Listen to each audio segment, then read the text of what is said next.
What's in Your Garage has the pleasure of visiting Paul and his magnificent 600. Good afternoon, Paul. How are you? I'm very well. How are you? Very good, thank you.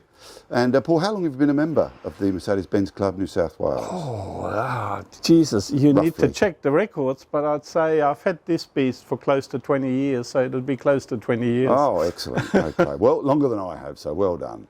Well done. All right, well, let's bring this out into the sunlight, shall we? And have a look.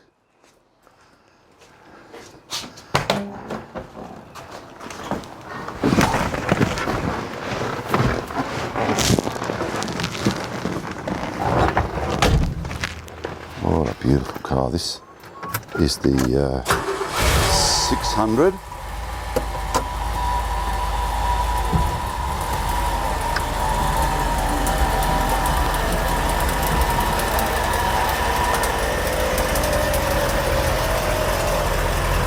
And it just goes on and on and on.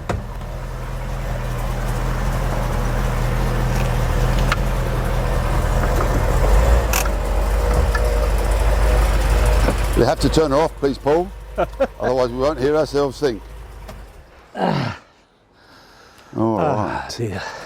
So, was this 600 the first Mercedes that you owned? Oh, no.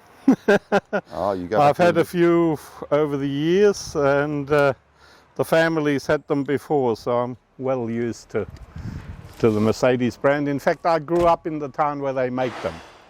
In Sindelfingen in Germany. So half my school friends work for Mercedes. Oh, wonderful. So, wow.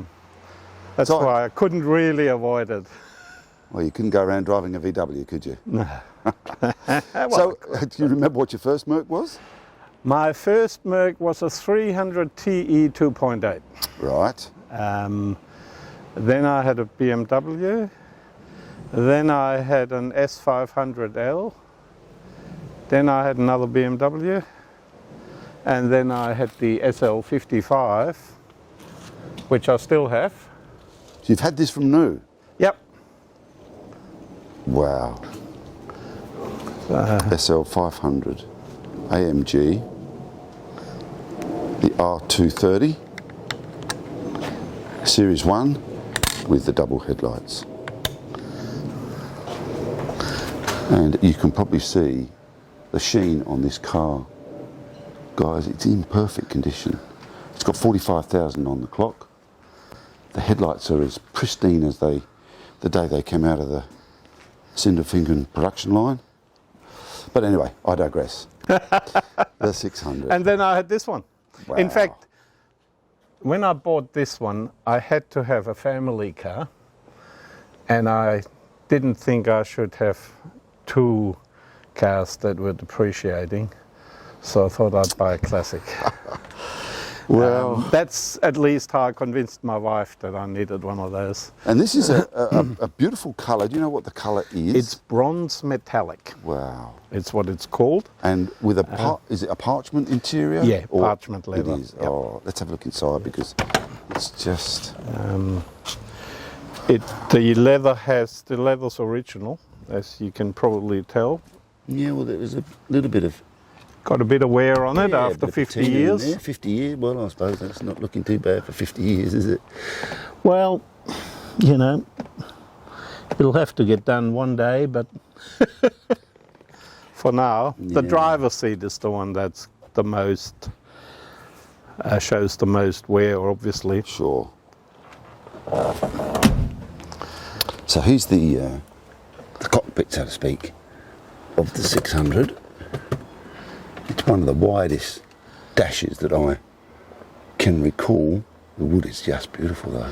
So I've just got a Spacekeeper radio in there while my other one's being fixed. Right. So that'll disappear again and the original radio will go back. In fact, on Wednesday. Oh, okay. And do I see 50,000? 50,000 miles, but I would say it's gone around the clock at least once. Is that right? Well, it's hard to tell, isn't it? Yeah.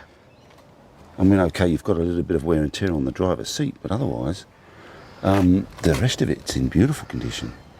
It's okay. I reckon it's done 150,000. Right.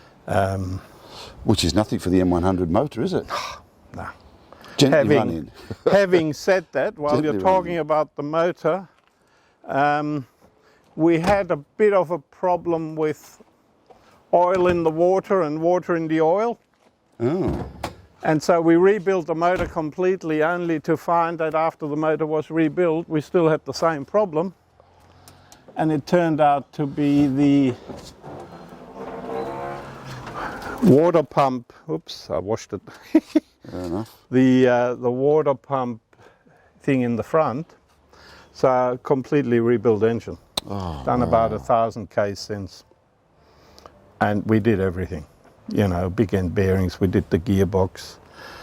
And where did you get that work done? Well, just up the road here at a place called Killara Garage, Oh, yes.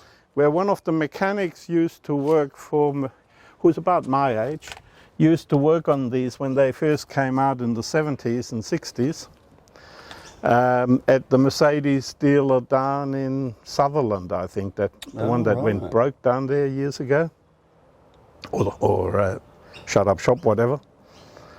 And so he's one of the handful of people that's kind of factory trained. Yeah, well, yeah, that's lucky to find. Yeah.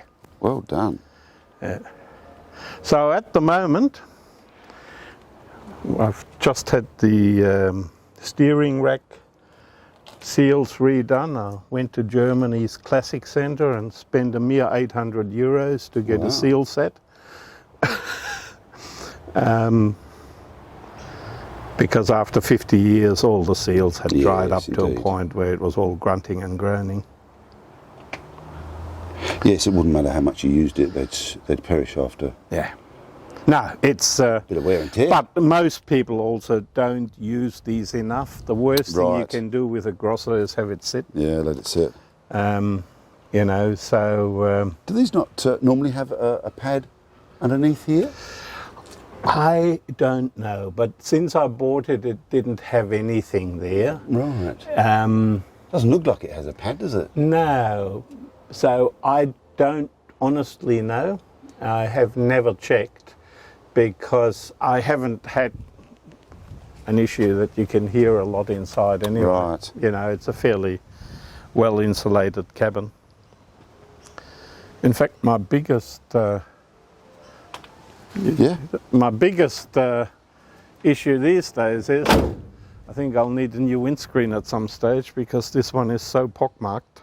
Oh, is it? From 50 years of driving that Right. if you drive in the sun you can't see a thing. Yeah, well, they are fairly upright, aren't they? Yeah, and if this grosser, and unfortunately Mercedes wasn't forthcoming with the history, and the owner before me was John Laws, and he... This was John Law's car? John Laws had this. I bought it off John Laws Oh, right. in 2000 or 2001.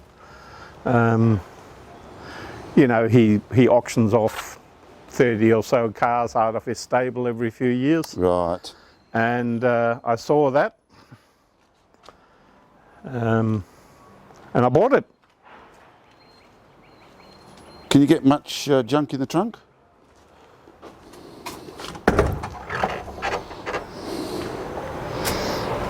Crikey, It's, it's humongous, isn't it? Yeah. It's not bad. It's just got some of the bits from the stereo there till the guy puts it back together on Wednesday and And a full spare. odds and sods. Oh, absolutely, full spare. Size.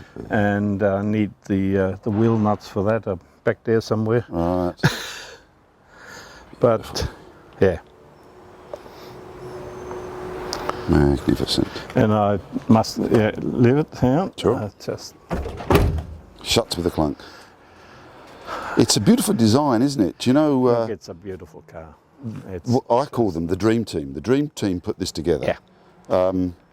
Frederick Geiger yeah, was in charge of the design team back in the 50s and 60s, but he also had Bruno Sacco help him do this, Yeah. as well as Paul Brack. yeah. Brack who designed the Pagoda. Yeah, and I think you can see a little bit of each of the guys' Yeah. influence in there, can't you? I mean, Geiger did the Gullwing Yeah. and the 107. Those are probably his two notables. Brack did the Pagoda, Yeah. and Sacco did the W126 and 129, 140 and several others. So you couldn't ask for a better team to put. But you know, everything works. That's Oh, the one yeah. thing I hate when people have old cars. They let things go, and if you don't keep up with these, they become junk, because there comes a point where fixing them up becomes so expensive. Well, I mean, it's expensive junk, isn't it? So, but if you do it every year as things happen, like, you know, my steering rack, yeah, it costs you $2,000 or $3,000, but you know, guys at work said, "Oh, you're mad, you know, spending $60,000 on fixing an engine." I said, well, what else would I have bought as a family car back in 2001 to supplement my SL? A Statesman? Right? Now, I'd be on to my 5th Statesman by now. Well, that's And right. each of them would have depreciated by about 50 or 60 grand. And cost you a packet along the way. Correct. And I haven't had any of that. Yes, the repair bill's a bit higher, but It's got the blinds in the back as well. The courtesy blinds. the curtains, yeah. Well, but you know, they're losing their stretch a bit, so I'm trying to sweet talk the missus into making me a Get it to new knit set. another set.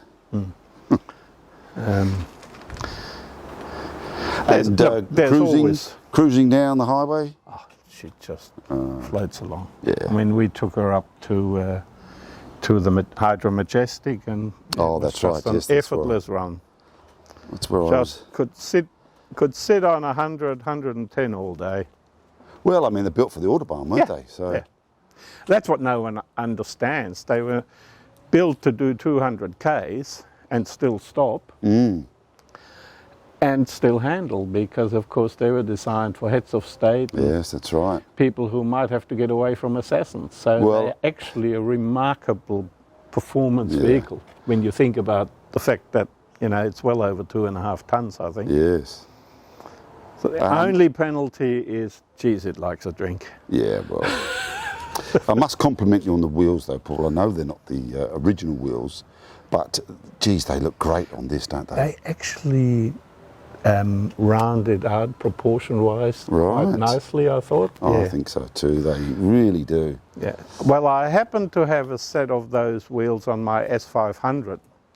You'll recall back in the 90s, they were the sort of, Yes. The monoblock? yeah. Yeah. And so when I bought this, I'd sold the S500 by then, but found those and, you know, investigated what size wheel and tyre I could put on there. Look at that. Because the problem with the Straight as a die. factory tyres was, I used to drive this to work quite regularly, and the car parks have those polished concrete floors. Oh, yes.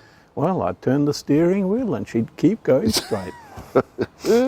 Yes. Oh, dear. Whoops. And I had a few oh shit moments, as you might say.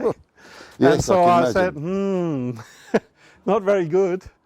Yeah, they were okay on the road, but you realise that the tyres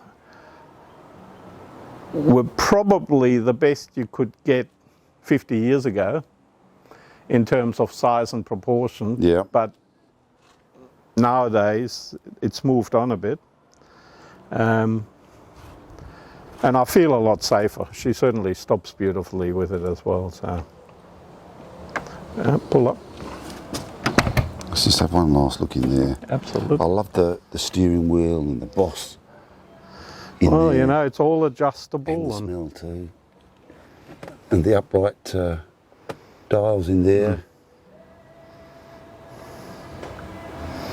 I'm surprised it's only got 140. Oh, well, it's miles an hour, isn't it? So 140, 140, 250 k's. miles an hour, 250 k's, yeah. Yes, that's the, I drive it by the rev counter. By the rev counter, okay. Because it does 2.5, it does 25 kilometers per 1,000 RPM. Sorry, no, 40 kilometers per 1,000. Right. So that way I know whether I'm anywhere near Sure. the speed limit, Yeah. because converting miles and so on, but it's pretty accurate. You know, occasionally they have those little signs which tell you and give you a smile if you're below the yes. speed limit. Thank you for travelling at 60. Yeah. It's a wonderful way of calibrating. Well, But yeah, at 2,500 RPM, she does 100. So, right. which also shows that it should be capable of 200. Yeah, I'm sure it would be. Well, thank you for your time, Mind you, Paul. it would be a scary prospect to stop in a hurry. Yes, I think it would. Magnificent, Paul. Absolutely magnificent. Thank you so much for bringing it up to the hydro where I first met you and the car. And I know it's taken us a couple of months to Yes, it's been a get wet our acts summer. together. Yes, indeed. But we hope to see this on a few more runs Look, in the year. it enjoys a bit of an arting, and so next time we have something like that. Our problems in the past has always been we travel a lot, but of course at the moment we're not allowed. No, that's right. Not much happening, is there? So come along to our events. I will. Terrific. All right, thanks for your time, Paul. Thank you. Appreciate that.